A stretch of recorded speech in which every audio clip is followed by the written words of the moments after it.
Hey YouTube, this is Steve from IDP Plus, and I'm here for your Week 7 waiver wire for IDP. Again, we are here to help you guys kind of figure out some players that might help you to have some success this week. Now, there are 2 teams on a bye, only 2, which is great news for everybody. You've got the Bears and the Cowboys that will not be playing this week, so some pretty good players that will obviously be out this week. But that leaves you with a lot of great options to start. And hopefully these 5 players that I'm going to mention should help you out, maybe filling in for some of those bye week players and maybe some players that are injured, or maybe you're going to take a risk and put one of these players on your roster that have been performing that maybe even better than some of the players that are rostered currently.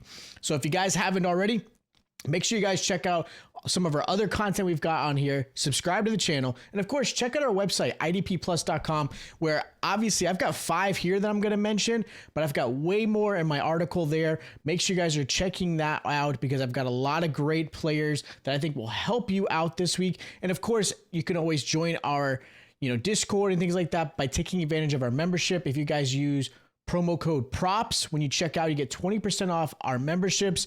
Take advantage of Discord, take advantage of articles that are out there, and of course, asking any type of questions you guys have for your success in fantasy. So let's kind of jump into this. I'm going to go defensive tackle, linebackers, defensive end, and cornerback / defensive back. So I've got some great players here. Now, the first player I'm going to mention is going to be for defensive tackle. I've got Kobe Turner for the Rams versus the Raiders this week. Look, Turner's coming off of a bye, so again, he's probably available in most of your leagues, and he's coming off one of his best performances so far this season. Week 5, he had 6 total tackles, 2 tackles for a loss, 2 sacks, and a fumble force. Like, he was a monster for the Rams. A lot of people forget that in 2023, he actually had a really good season, and I think a lot of it is obviously with Aaron Donald that was there. Kobe Turner finally has now the opportunity to have some success for, obviously, the Rams. Now, one thing I will say about this is the fact that he has not been a tackling machine, which you would like to see. He does have some issues, but he's currently ranked defensive tackle 3 for the season so far. If you're going off of points, and again, he's available in less than 3% of most leagues this season. So the fact that he's there, if you are definitely in a league that has to have a defensive tackle, not a defensive lineman, I think Kobe Turner should definitely be on your radar and should be considered putting on your roster just because of the success. And he's going against the Raiders team that's going to obviously try to establish the run. They obviously want to take a lot of that pressure off of Aiden O'Connell, who's obviously now the starting quarterback. Using Madison, using obviously, Zamir White, because he was out, I think is going to be a big advantage for Kobe, where I think he's going to have some success, again, trying to stop those players from having any type of yardage. Now, jumping into the defensive end side, I talked about a couple things before, and Grady Jarrett's one player that I want to mention here. Now, going against the Seahawks, I think he's got a chance to obviously try to stop Kenneth Walker, obviously try to stop Zach Charbonnet, and of course going after Geno Smith. Geno Smith, I think, even though he is a mobile quarterback, can sometimes stand in the pocket a little too much, tends to hold the ball. Grady Jarrett has a perfect scenario to have some success. Now, he's the old man Grady Jarrett, right? He's going on 10 years so far this season, and I think his season so far has just been rejuvenated. I think with the addition of Matthew Judon, I think that has been huge for Grady Jarrett. He has not had to be the guy for the Atlanta Falcons, who have always struggled trying to get that defensive end to try to be really their sack specialist. Grady Jarrett's been great. He's had 2 Pro Bowls, and realistically, the way he's doing this season and performing this season is almost better than his 2020 Pro Bowl season. He's pacing better in fantasy performances. He's got already 7 tackles for a loss this season. And again, I think the biggest thing has been the addition of Matthew Judon. With Judon being there for the Atlanta Falcons, a lot of teams are obviously putting some focus on him. And again, allowing Grady Jarrett to have single, man blocks, maybe a couple chips here and there, but it's giving him opportunities to get after the quarterback, or again, being a nice little run stuffer. So I like Grady Jarrett as far as the defensive end side. I think he's a player that's being underutilized, underrated, and available in a lot of leagues. Now, jumping into the linebackers, I've got a lot more linebackers on the website. So again, make sure you guys check out idpplus.com. But I've got a few linebackers I do want to mention right now. The first one's going to be Brian Burns for the New York Giants. Going against the Eagles this week, which I think is a great matchup, going against a mobile quarterback like Jalen Hurts. Obviously, an offensive line that has been dealing with some injuries, especially if Lane Johnson misses time again. Brian Burns should have some success. Now, Brian Burns is getting a lot more focus because Kayvon Thibodeau is out due to injury, which means, again, Burns is going to have to deal with some of that extra attention his way. Now, I will say, Brian Burns has not been as successful as he can be. He's not been up to par where I think most New York fans have been really hoping he would be, but he's averaging 7.8 points in fantasy so far this season.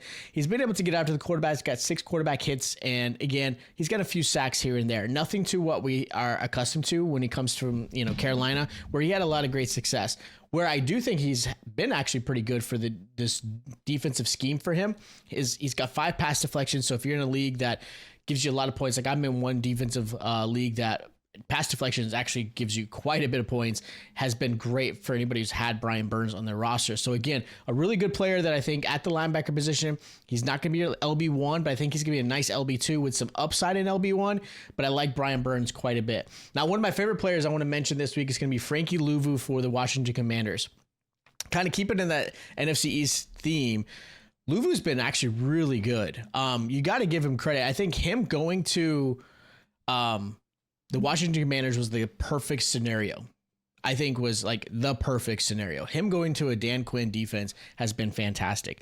And we talked about him all off season, at least, if you watched any of our stuff, he is somebody that I fell in love with because I think he's going to be that guy who's going to make a lot of plays. And right now, so far, he's showing it. Now, he didn't have a great week last week. He only had 2 tackles, 1 solo and 1 assist. But the week before that, man, he did fantastic. He had 7 total tackles, 3 sacks, fumble recovery. He put up some outstanding numbers. Now, right now, he's currently linebacker 14 for the season. Again, really strong, solid linebacker 2 with some LB1 upside. But the fact is, nobody's really picking him up, and he's available in a lot of leagues. So if you're someone who's desperate at the linebacker spot and really needs somebody, I would absolutely consider picking him up because I think he's going to have really great success for you. And again, I think with the Commanders, I think they're a team that is adjusting to this new defensive scheme. And I think Louvu is definitely going to be the one that's going to have a lot more success when the season continues. Now, jumping into the defensive backside, I want to talk about the rookie Tykee Smith for the Bucs going against the Ravens this week, which is a tough matchup for them. But the 3rd round rookie has been actually really good. He's kind of playing nickelback. He's had to play in the secondary a lot more than I think he had anticipated, especially with the injuries that the Tampa Bay Buccaneers have been dealing with. With those injuries, Smith has actually really been able to take advantage. In the last 2 weeks alone, he's averaging 13 fantasy points a game. He's got 33 tackles in those this season, and again, 2 forced fumbles. Like he's been making some plays there.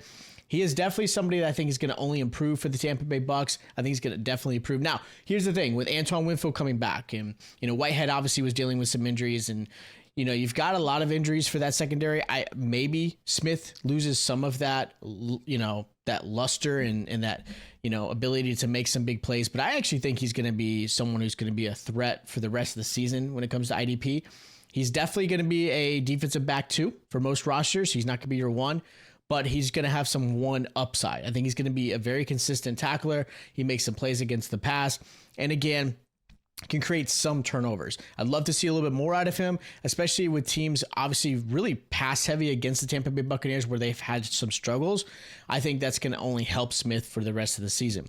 So those are my 5 players that I think you should consider adding to your roster this week. Of course, if you guys have questions, hit us up in the comments down below. If you guys haven't already, make sure you check out my article on idpplus.com.